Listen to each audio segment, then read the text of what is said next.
No matter if I go to a gig, a studio session or a practice session, those are 10 things I have with me all the time.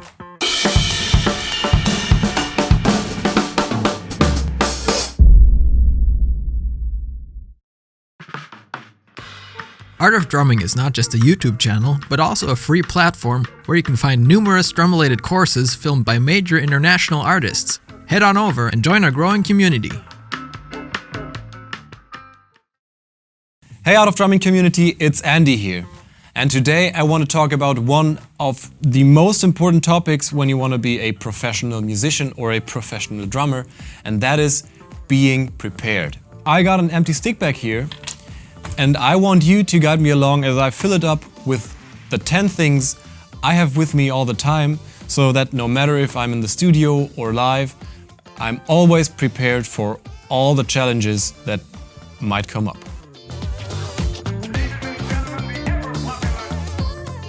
First up, and the most obvious thing, drumsticks. I've met guys on stage that brought one pair of sticks with them, and of course, that pair broke. So you should always have multiple pairs with you so that the gig doesn't stop because you don't have sticks anymore. If you haven't found your perfect pair yet, make sure to check out our drumstick guide that will help you figure out which pair, which model of sticks would work best for you. Now that you have enough sticks packed in your stick bag and you're prepared for whenever a stick breaks, you should also bring other sound options. For example, brushes, mallets and rods are great tools to just widen your arsenal of sounds that you have to offer. For example, when you're in the studio and someone tells you, we need a cymbal swell in this particular part of the song, being prepared for that is always great. So, I guess you know what all those sound like, but just let me give you a quick example of how versatile your sound will be with those 4 tools: sticks, brushes, mallets and rods.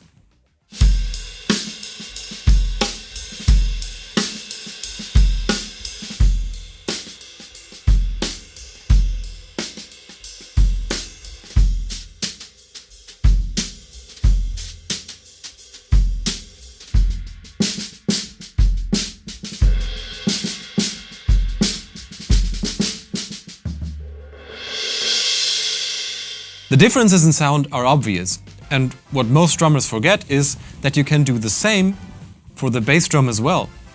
Having a soft beater, a regular felt beater and a plastic beater with you will also help you to meet the sound requirements for many different scenarios. So having at least 2 optional beaters in your stick bag for studio sessions or whatever is always a great thing to have.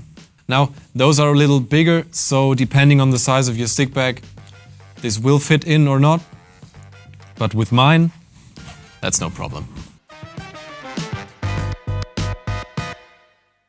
The next things you should have with you are some little muffling tools. Here I have those crown gels, some drum tags and a mini muff. If you want to know more about different muffling options, we have a complete video about this on our channel. Make sure to check that out. Now, those 3 tools, for example, are pretty good to fit in your stick bag because of their shape. You can just easily slide them in here.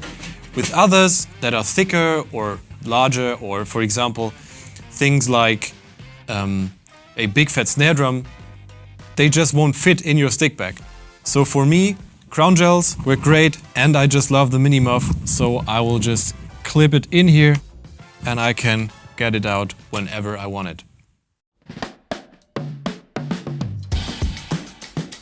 Now the next thing I recommend for you to have with you in your stick bag is 1 or multiple drum keys. That's something also many drummers forget that they should have with them, and they end up on a stage with a drum kit they have to tune and they're like, oh, do you have a drum key for me?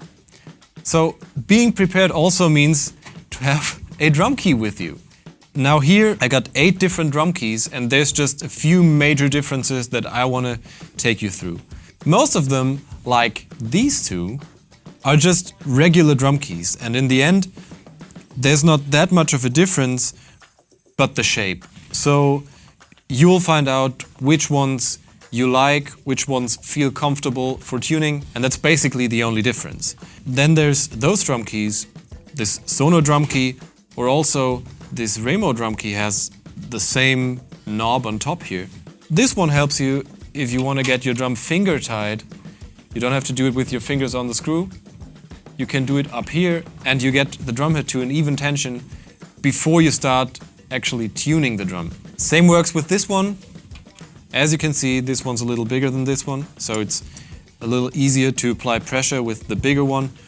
But for having it in your stick bag, this is just lighter, and in the end it comes down to your personal preference which one you will take with you. And then there's drum keys like this one that actually derive from marching context where you need a very high tension, and just because of the size they're really easy to turn and give you the ability to apply a lot of pressure without having to work too hard.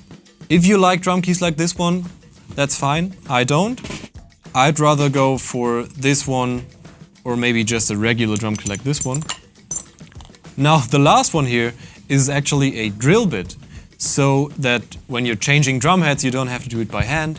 You can just simply use a drill to do it and you're a lot faster. So when you're on the road having to change drum heads a lot, this will save you a lot of time. Additional to a drum key, you could also use a multi-tool like this one that has also all other sorts of tools that you might need right here.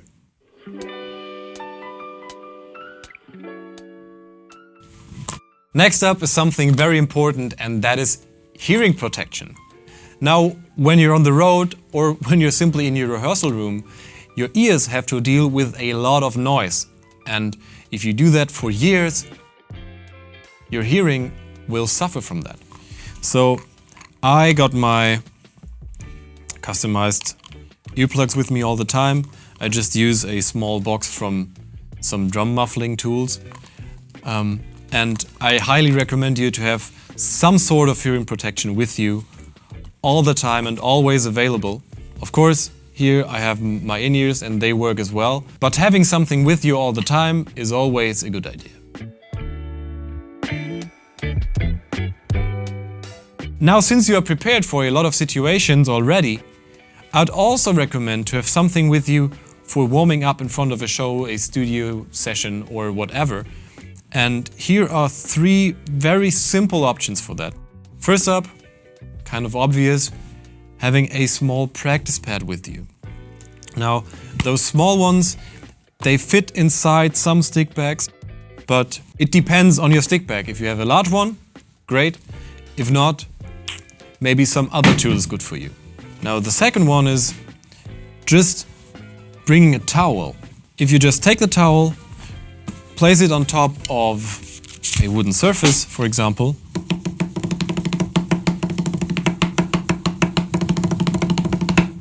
this works very well. I mean, listen to. It's taking away rebound. It's feeling almost like a practice pad.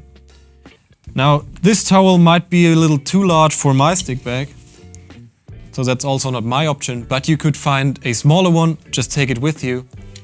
And you have a towel for when you're sweating on stage or stuff, and also a practice pad, 2 in 1. Now the third option are those little rubber balls. They just slide on top of your drumsticks and convert them into practice sticks.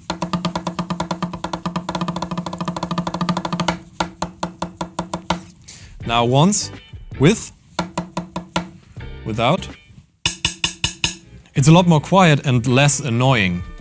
And also, those 2 little balls, they don't take away any space. So, this is the tool that I will have with me. Next one is a little boring, but very quick. Have a pen with you. I like markers.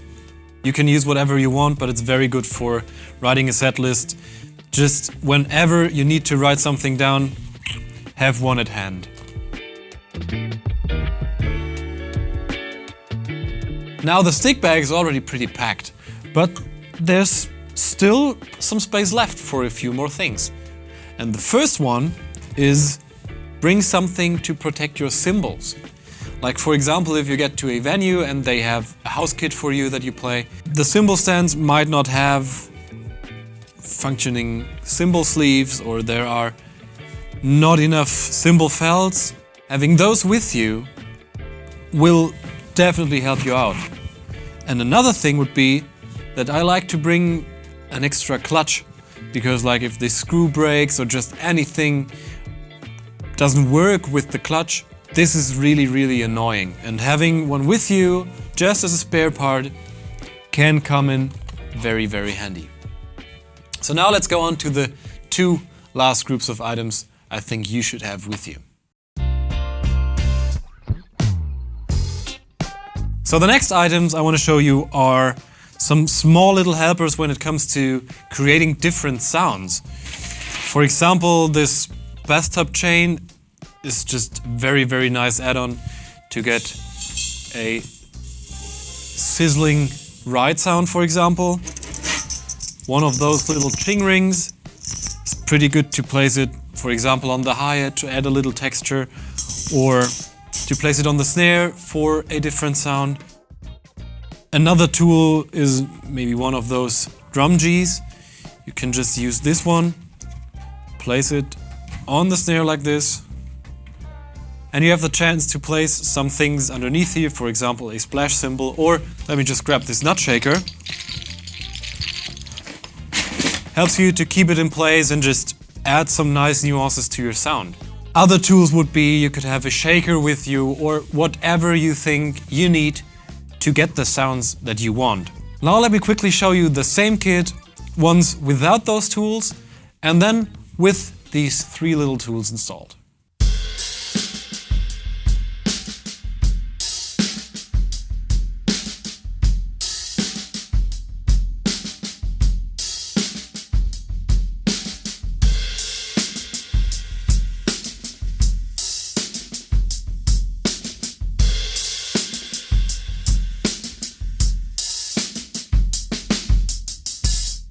So there are a lot more tools like those that you can just fit in your stick bag, and that will help you really change the sound of your kit completely. What are your favorite tools for that? Let us know in the comments, and I'll go with all three of them. It's getting really packed in here, and there's only one category of things left I want to talk about. The last one isn't that much about your drumming, but about the stuff that goes on around your drumming, and especially connectivity problems. And there's just some little cables or adapters that I like to have with me. For example, I'm an iPhone user, and whenever you need one of those adapters, there's usually not a single one available. So I like to have one with me at all times, just to be prepared whenever I need to plug in my phone and play something back, or just listen to it on my in-ears. So no matter if you're using USB-C or Lightning, it's always good to have one with you. Another thing, headphone adapter, small to big jack. You might need those in the studio or whenever you want to plug your in-ears, your headphones, whatever, into just a regular device. Once again, an adapter that usually when you need it, it's not there, so have one with you. Also, one thing I needed a lot during the last years when I had rehearsals was just one of those cables, just to be able to connect your smartphone, your laptop, whatever you're using, to a small mixer in a rehearsal room or wherever you are, so that you don't end up holding your smartphone close to a microphone to show your buddies or your bandmates a song or something. Have a cable with you, it makes stuff easier. So now the stick bag is pretty packed, and with all the stuff that's in there, I guess I'm prepared for whatever might come up. In this scenario, I would get rid of this one because it's just too big, and then this closes just fine. You still have the pockets out here available, for example, beaters in there now. So I think now I'm prepared pretty well for everything that might come up. I'm excited to hear what else do you have in your stick bag? What else do you pack? What else do you think is essential for a drummer on the road, in the studio, or in whatever scenario? Let us know in the comments, and I'm really looking forward to seeing you in one of the next videos.